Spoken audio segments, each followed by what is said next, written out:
She hadn't spoken his name in years yet. It lived inside her like a pulse beneath the quiet, like breath trapped beneath water, and in the endless stretch of wilderness where the wind spoke in forgotten voices. He moved alone, scarred, silent, haunted by the shape of something he couldn't remember but had never truly lost time, had taken everything language. Place safety, but not the bond, not the echo that still trembled beneath his skin. And when her voice cut through the heat of the savannah years, later carried by chance or something deeper, he stopped, not because he understood, but because some part of him had never stopped listening, never stopped waiting. And as their eyes met across the great silence of time, it wasn't recognition. It was return, the collapse of distance, the breaking of pain, and in that moment, nothing else mattered, because memory had teeth, but love had roots. Each morning, she walked the same narrow path along the edge of the bush, her boots pressing into the red earth, like punctuation marks in a sentence that no longer made sense. The thermos in her hand always filled the same way, always half drunk by the time she reached the old observation post, where nothing ever happened anymore, and yet she kept coming back, watching the horizon as if something might return with the dust. She spoke, little kept to routine, fed the orphaned antelope, tended to reports, nodded through meetings. But inside her, every small sound tugged at a memory. The rustle of leaves, a distant trumpet, shadow in tall grass, and in the stillness of night, she sometimes caught herself humming low and broken a lullaby, meant for ears much larger than hers, a habit she never unlearned because part of her never wanted to. And though the world saw a woman who had healed, who had stayed, who had done her part, only she knew how carefully she carried the weight of what was missing, how quietly grief can live when it learns how to hide. It happened too fast and too loud. The sky split with gunfire, and the ground trembled with terror. She ran toward the sound, shouting his name into the chaos, but her voice was swallowed by the roar of panic, by the blur of movement and dust and fear. She saw flashes, bodies pushing past, flashing eyes, tusks colliding with trees, then nothing. No shape, no small figure, no familiar cry, just smoke and heat and the taste of metal in the air. Something inside her broke and never healed, not completely.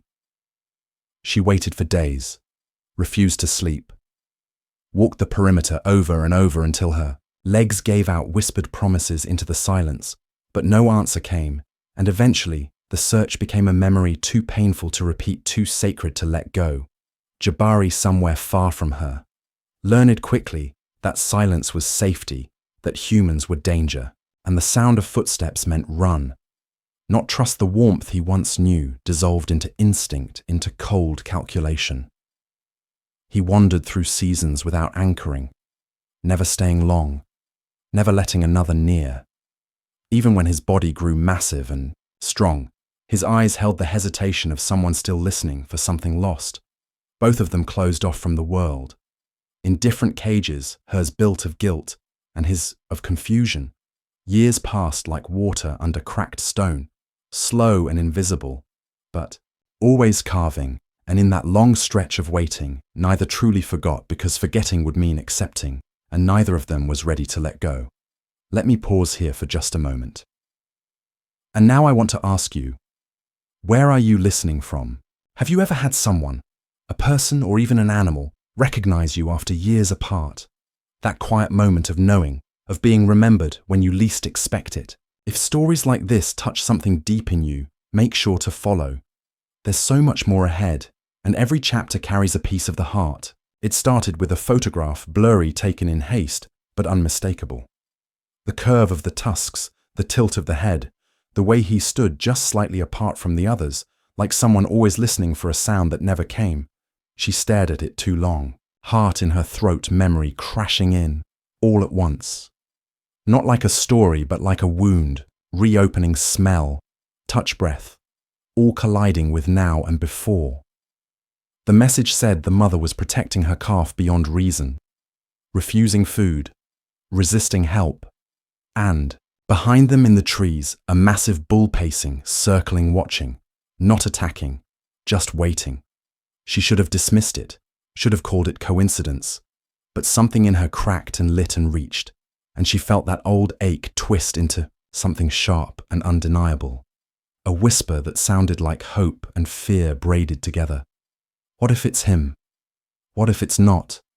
What if he's forgotten? What if he hasn't? She paced for hours, then packed her bag without thinking. Hands trembling. Boots dusty. From a path she hadn't walked in years on the plain. She said nothing, but inside, everything was breaking open again. She had lived so long with the silence, she didn't know what to do with the sound of, maybe when she stepped into the clearing and saw the calf bleeding, the mother unmoving, and him standing just beyond the brush. Her whole body stopped. The world narrowed to a single moment. A single stare. She knew those eyes. Even after all these years, she knew. And though doubt clawed at her, she didn't look away, because sometimes the heart knows before the mind can follow. And in that pause between memory and movement, she let herself believe just once that the past had found its way back.